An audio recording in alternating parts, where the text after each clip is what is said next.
Good morning. Good morning. Happy Friday. Welcome to all you Amazon sellers, resellers, flippers, and arbitrageurs of all stripes. Welcome to Coffee with Chris this Friday. A little bit of a slow news period, but we've got a few things to go over, maybe a little bit of a rant, and then we will call it for the day. So, welcome to everybody. Hope you guys had a great week. Morning, Bryce. Good to see you in here, man. Appreciate you coming in here. Sarah, what is going on? Happy Friday. Bridget and Maria. If you are tuning in, please do me a huge solid. Make sure to smash the like button for the respective algorithms. Make sure this gets out to a few extra people. And again, good morning from sunny Central Florida. Good to be behind the mic with you guys this morning. Kyle, what's going on? Herschel, Tycoon, Jane, Ryan. Good to see everybody. I appreciate you guys coming in. Good morning, Debbie. Uh, let's give everybody just a moment to get in here, and then we'll get started. But first, coffee. Eli, what's going on, sir? All right. So it's been it's been a week. It's been a lot of things going on, not necessarily e-commerce related, but it's been an interesting 2021. It has definitely proven to be not boring. Hopefully, the rest of the year is a little bit more boring. But thanks. You like my? This is it's from a friend, Derek, who runs oahunt.com. I appreciate that. It's got a great lead list and sent me a shirt with his logo. All right, so let's dig in, everybody. Let's dig in. I wanted to start this week off just a little bit different, and I wanted to give everybody something to think about, take away, and hopefully be able to allow you to marinate on this over the weekend. But James Clear is one of my favorite authors. He's the author of Atomic Habits. If you haven't read that book, it should absolutely be something that you read at least once, if not perennially, because it is just a really, really powerful book. And I'm on his newsletter, of course. So in his newsletter this week, one of the things that he always does is a question. And the question in this week's newsletter was, what is the highest leverage action I can execute on right now? Now, for Amazon sellers, that could be a lot of different things. Is it putting in standard operating procedures? Is it becoming better at sourcing? Is it outsourcing something that you really should not be doing? Maybe that's accounting. Maybe it is. Maybe it's going through leads. Maybe it is. It could be a multitude of different things. But I would highly suggest that anybody who is running a business, Amazon business or regular business, really thinks about that. What is the highest leverage action I can execute on right now? And I think that in a lot of cases, you'll probably be interested, or it'll be interesting to really see what that actually is compared to what you might think it is just off the top of your head. I know that what I might think of immediately is probably not the highest leverage action, as I really spent 30 or 40 minutes thinking on this last night. So I would suggest that you do that in your business. Good morning, everybody. I see we've got more folks coming in. I appreciate you all tuning in today. So, all right, let's get into it. Couple of things. We know that this past week, and I'm not going to get political at all, but Amazon removed Parler from the AWS system. So afterwards, it seems that there may have been a coordinated effort to leave anti-Amazon messages as bad feedback for third-party sellers. Now, I would imagine that either Amazon is auto-striking these through, or you may want to make sure just to check your feedback. I know that I don't do it as often as I probably should, but once I read this, I did go take a look just to make sure. It's unlikely that anybody really gets anything. I would imagine that they would. You're probably not going to get most mom and pop sellers in this kind of attack. But I would suggest that you do check your feedback and just see if anything might need to have a case opened up on it to get it struck through or removed totally. The next thing is that seller performance might. Now, I wish that I could say, oh, this is what's happening for sure. But seller performance might be starting to give a reason of why brand owners filed a complaint. Now, if this is the case going forward, it could be huge. It could actually give us a target to shoot at if it could give us an actual target to shoot at if we get a complaint on our account, so that we can properly handle it. Now, I have been around the Amazon block for a little while, so I'm not going to hold my breath on this one, but it would be really, really nice if that's the case. Next up, I want to offer everybody a reminder. Okay, it's just a reminder. We've talked about it once before, but Amazon's going to be, there's already storage limits, but they're changing the IPI scores. Okay, I believe it can be 450 or above to get unlimited storage at FBA warehouses. Now, don't quote me on that. I need to double check, but I want to say it's 450 or above. It's or maybe it's 500. I can't remember exactly, but whatever it is, make sure that you're doing everything you can to get your IPI score to where it needs to be so that you have unlimited storage. Remember, that is on a rolling basis. So the things that you do today may not take a huge effect right this second, but you do have a couple of weeks. So I would suggest doing what you can to get that in order. Okay. All right. Let's see here. Next up is, drop that one. This is just something that I thought was interesting. A record 12,200 U.S. stores closed in 2020. It was shattered the previous record, which was just the year before in 2019. In 2019, a total of 10,000 stores were shuttered. In 2020, a total of 12,200 stores were closed up. Now, a lot of those were not necessarily surprising. There were big names like JCPenney and GameStop that led the pack. Macy's also. Pier 1 completely closed all of their stores, which was 950 locations. But that made for a total of 159 million square feet of retail space that now has a leasing sign on the front window, which is just an astounding number. Now, of course, some of that may come back once life is normalized again, and maybe we are not all worried about a global pandemic. At least I hope that's the case, or hopefully new businesses take their place. But that was just, I thought that was an incredible figure that happened this year. Next up, if you have not tried out Walmart Plus or heard of Walmart Plus, I know that not everyone is really a big fan of Walmart, but I am a fan of e-commerce, so I try most things out, and I have tried out Walmart Plus to see what it's like. But they are innovating pretty quickly. They offer home delivery of products. It was over $35. I believe that they have gotten rid of that. They do under 2-hour delivery for an extra $10, and their membership is like $97 a year. But in some places, they will not only deliver to your front door, which is what they do here in my home in Central Florida, but in some places, they'll actually deliver directly to your refrigerator.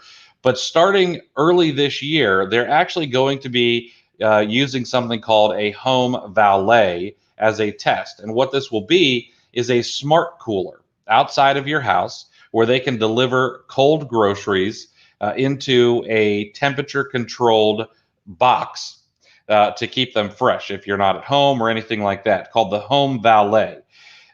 Should be interesting because it would Yeah, a lot of people may not deliver or schedule deliveries for their groceries when they know they're not going to be home. If items might spoil or go bad, I know that that's been a something that I think about. Unfortunately, I'm home most of the time, unlike a lot of other people. So it's not a huge deal. But for lots of folks, they may not be able to have things delivered currently until 6, 7 o'clock at night. And of course, that's going to be the time when everyone else is trying to get deliveries as well. So the home valet is their idea to be able to battle this and be able to spread out their deliveries a little bit more, which I thought was interesting. Um, so home valet from Walmart.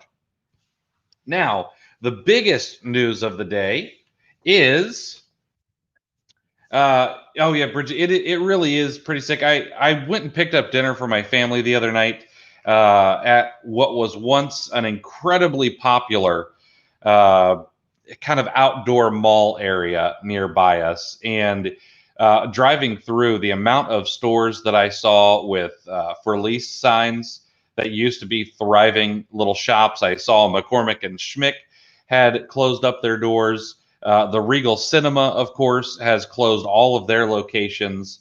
And then all the ancillary businesses that were really relying on the foot traffic that some of those cornerstone stores brought in were all just gone. It is too bad. I'm hoping that things get back to normal and those businesses can restart. We've been trying to help some local businesses and trying to do a little bit less Uber Eats and going to pick up dinners rather than having it delivered, just to not take it so much out of their pocketbook. All right, now the last piece of news for the day, and then I'll answer some questions. So if you have some questions, please let me know in the comments, and we'll get to those as well, of course. But the last piece of news I have comes from the Online Merchants Guild. And there is a suburban Chicago woman who owns a children's boutique known as Lollipop Seeds. Her name is Isabel Rubinas. The California Department of Taxation has taken, I think, $2,000 out of her account, maybe 23 or 2,600, somewhere in there, and frozen that money. Now, she is suing. She is standing up for herself. She is suing. The lawyers over at the Online Merchants Guild are helping her out. And I want to read the update directly from the Online Merchants Guild. Quick update on the CDTFA. That's the California, excuse me, that is the California Department of Taxation Department case after hearing that was held yesterday. This is a nuanced case of first impression in the world of e-commerce. This means that this is the first time that the law has been questioned in court in this context. If you listened in, the main focus of yesterday's hearing may not have been clear. So to clarify, the judge was primarily trying to ascertain whether his court has jurisdiction to even hear a tax case like this. We unequivocally think the answer is yes, but part of the challenge is getting the court to understand the reasons why, when you are up against a law that is almost 100 years old and designed to keep state tax cases out of federal courts. We are appreciative of the judge's candor and willingness to take the matter seriously so far. In this case, we are challenging a long line of jurisdictional cases that dates back almost 100 years regarding state tax cases being heard in federal court. The problem with those cases, as well as the precedent set by them, is that they are incompatible with today's e-commerce economy, which is not surprising at all. The law is just so far behind. There are also exceptions to the general rule, and we believe Isabel and other similar situated Amazon merchants come in under those exceptions, but they are often difficult to establish. Why is this important? The general rule in tax is you pay taxes, then you sue for a refund. To quote the defense counsel during yesterday's argument, you have to pay the tax before you can challenge the constitutionality of the tax, which is just one of the dumbest things I've ever heard, even from a politician. So first you have to pay whatever taxes the state says you owe. Then you have to pay the legal fees, which in California can be upwards of $500,000 to sue the government for a refund, even when your civil rights are being violated, which is most likely the case here. Obviously, this makes adjudication of fundamental rights wholly inaccessible for most of us.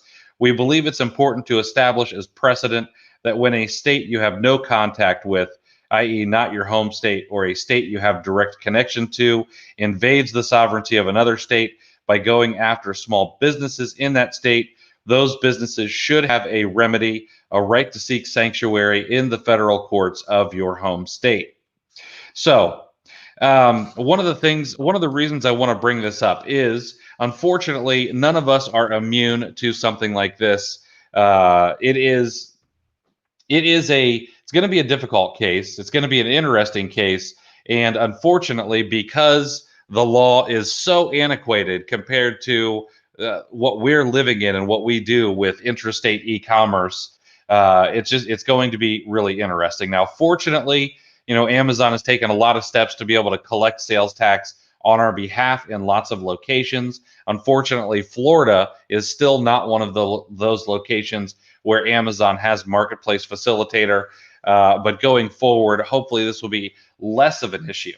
Now, one of the things that I would implore you to do as a fellow e-commerce seller is I would implore you to donate to the Online Merchants Guild.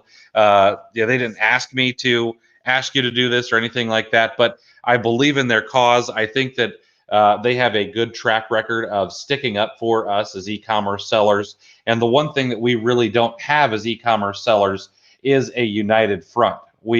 While we do come together in Facebook groups and and YouTube and things like that, we don't really have a united front that can go to battle for us when things are not necessarily right. Or when things should be changed or challenged in court. And we don't have anybody really who can go to the halls of Congress or anywhere else like that and discuss with lawmakers some of the things that may need to happen, not only to make our lives easier, but just to make the playing field a little bit more level. So if you have the ability, and I'm going to do this today, I'm going to go donate a couple $100 to the Online Merchants Guild. But if you have the ability, I would suggest that you offer a one-time or maybe even a recurring donation so that they can fight on our behalf. I don't know if they have any opportunities to get on some sort of advisory board or anything like that, but not a bad idea to do that either. So, all right, guys, that's really all I've got today. I'll see if there's any questions. And let's see. Yeah, Bezos should be the one to do that. I totally understand that, but unfortunately, I don't think Amazon is going to take the time out of their busy schedule to do that. Let's see here. All right, couple of questions. What is your strategy when you are hiring a VA for an arbitrage business? So I don't think any one particular strategy is the right strategy. So me saying here's exactly what my strategy is probably not going to be the best thing for you. What I would suggest is that you hire to your weaknesses. So I don't ever want to hire someone to do something that I'm not willing to do. However, I want to shore up the things that I'm weak on. So if I'm not good at checking my feedback daily, like Maria's got a standard operating procedure for that, obviously. So if I'm not good at checking my feedback every single day, and if I'm not good at a few other tasks, then what I need to do is I need to hire someone to handle those. If I'm not spending the proper amount of time on product research and going through whether it's tactical arbitrage or lead list leads, and I'm not having a nice funnel of things to purchase, then what I need to do is I need to hire that out to somebody. Okay, I need to make sure that they are doing something that is either A, going to be helpful for my business that I don't do, or B, they're becoming a profit center for my business and giving me things that I don't really have to think about that I can actually purchase. So you're going to want to make sure that you train these folks, though. Don't ever expect to be able to just hire somebody off the street and they're going to be amazing and a rock star and things like that. So make sure that you've got something in place to be able to train those people that you do hire and a plan for them. Okay. Otherwise, you're going to hire a VA or someone else, and then you're just going to be like, well, screw this. It didn't work. And really, the failure was on our part for not properly training and not necessarily on their part. Let's see here. What else do we got? Marianne, thank you. Yeah, please do smash the like button. I would greatly appreciate that for the YouTube and Facebook algorithms. A link to donate. I will be putting a link in my weekly email newsletter, which will be going out in a couple of hours. So there will be a link to donate to the Online Merchants Guild. Bridget, you did an amazing job at the summit. Thank you. I'm not done watching all the videos, but you were on fire. I really appreciate that. That means a lot. I really wanted to try to bring some practical and tactical advice to my little section. There were some people there who are way smarter than me. So if you're like Bridget and you did sign up and haven't finished going through those, I would definitely suggest you do so. I know that I'm going to go and watch Barrington McIntosh. I know he's a genius. Let's see here. I got hit with compliance request 6, and I know from the seller forum many other sellers were hit with this on Wednesday. How do we handle? I'm a new seller. So I have not gotten any. Now I'm going to tell you some feedback from some folks in my VIP group, and you take it for what you will. Okay. This comes from, hopefully they don't mind me saying their name. I'll just say the first names, but this comes from both Bryce and Sarah. Bryce, anything he's not selling, he's just gotten rid of. He's deleted. Okay. And those compliance requests have fallen off. If it's a toy and it's for 12 and over, you can, and this comes from Sarah, if it's for 12 and above, then you should be able to open a case and fight that. Okay. Now, it's also been known in the past that many sellers have just ignored these and nothing's really happened. Okay. It sounds counterintuitive, but I don't really think there's any language there that says if you don't respond, we're going to suspend you or anything like that. I'm really hoping that this is some sort of large-scale mistake for Amazon, but I don't know. But the first thing I would do is if you're not selling it, delete it, and it should vanish. 2, if it's a 412 and above, I would open up a case and dispute it. And then 3, I can't say ignore it because that could be bad advice, but I know that other people have done that without having any issues, and they tend to just go away after a while. But I don't know, unfortunately, because Amazon is not an open book and they don't tell us what's going on, it's hard to know exactly what's going to happen. Is this some mistake? Is this just Amazon using the shotgun method to try to keep these on file to make sure that they're protected if the government were to come in and ask them for all of these things? I don't know. I don't know the answer to that question. I wish that there was a little bit more transparency regarding this issue because it's definitely scary. Now, one of the things that I did happen to see the other night is I saw someone saying, "Oh, is this the nail in the coffin of arbitrage?" No, this is not the nail in the coffin of arbitrage. I can't necessarily say that worse things have happened, in the history of arbitrage because I don't know it fully. But no, this is not the nail in the coffin of arbitrage. Arbitrage will never die because it can't. It's been around forever. Let's see here. What was the book on why? Do you mean Atomic Habits? I'm not sure what you mean there, the book on why. Let's see here. Maria has one for a product she hasn't sold for 4 years and it won't go away. That's crazy. Let's see. All right, everybody. That's about a little over the 20-minute window I typically go for these. I will see you guys next Friday. I've got my email newsletter coming out in just a few hours for all the news that's fit to print for Amazon and e-commerce sellers. I appreciate you guys tuning in for another week of Coffee with Chris. I hope you guys have a safe weekend. Wash your hands. And as always, good selling. I will see you same time, same place next Friday for another round of Coffee with Chris.